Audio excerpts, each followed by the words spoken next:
സിനിമയ്ക്ക് പേരിടാൻ വൈകുന്നതിൻ്റെ പിന്നിൽ കുറെ കൂടി മെച്ചപ്പെട്ടതിനു വേണ്ടിയുള്ള അന്വേഷണമാണെന്ന് സംവിധായകൻ സത്യൻ അന്തിക്കാട്. മാതൃഭൂമി അന്താരാഷ്ട്ര അക്ഷരോത്സവത്തിൽ കൊച്ചു കൊച്ചു സന്തോഷങ്ങൾ എന്ന വിഷയത്തിൽ സംസാരിക്കുകയായിരുന്നു അദ്ദേഹം. സദസ്സിൽ നിന്നുള്ള ചോദ്യത്തിന് മറുപടിയായി ഒരു സിനിമാ പേരുണ്ടാക്കിയ പൊല്ലാപ്പിൻ്റെ കഥയും അദ്ദേഹം പറഞ്ഞു. കുടുംബപുരാണം എന്ന സിനിമയുടെ പേരിടിയിൽ സമയത്തെ സംഭവമായിരുന്നു അത്. തിലകൻ്റെ ആദ്യത്തെ നിർദ്ദേശം ശ്ലേഷേച്ഛ എന്നായിരുന്നത്രേ. എന്താണ് അർത്ഥം എന്ന് ചോദിച്ചപ്പോൾ ആശ്ലേഷിക്കാനുള്ള ആഗ്രഹം എന്നു മറുപടി. ശബ്ദ തരാവലി നോക്കി കണ്ടെത്തിയതാണ്. അത് തള്ളിയപ്പോൾ അടുത്ത നിർദ്ദേശം വന്നു, വേർപാട് സുഖമുള്ളൊരു ഏർപ്പാട്. അതും നിർദ്ദയം തള്ളി. പിന്നത്തെ ചോദ്യം പേരിന് അല്പം നീളം കൂടിയാൽ കുഴപ്പമുണ്ടോ എന്നായിരുന്നു. അങ്ങനെ അടുത്തത് വന്നു, സ്വരം നന്നാവുമ്പോൾ പാട്ട് നിർത്തുന്നതാണ് നല്ലത്.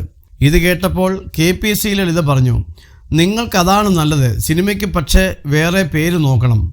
ഈ കാരണം കൊണ്ട് കുറേ കാലം ലളിതയോട് തിലകൻ മിണ്ടാതെ നടന്ന കാര്യം സത്യൻ അന്തിക്കാട് ഓർത്തു.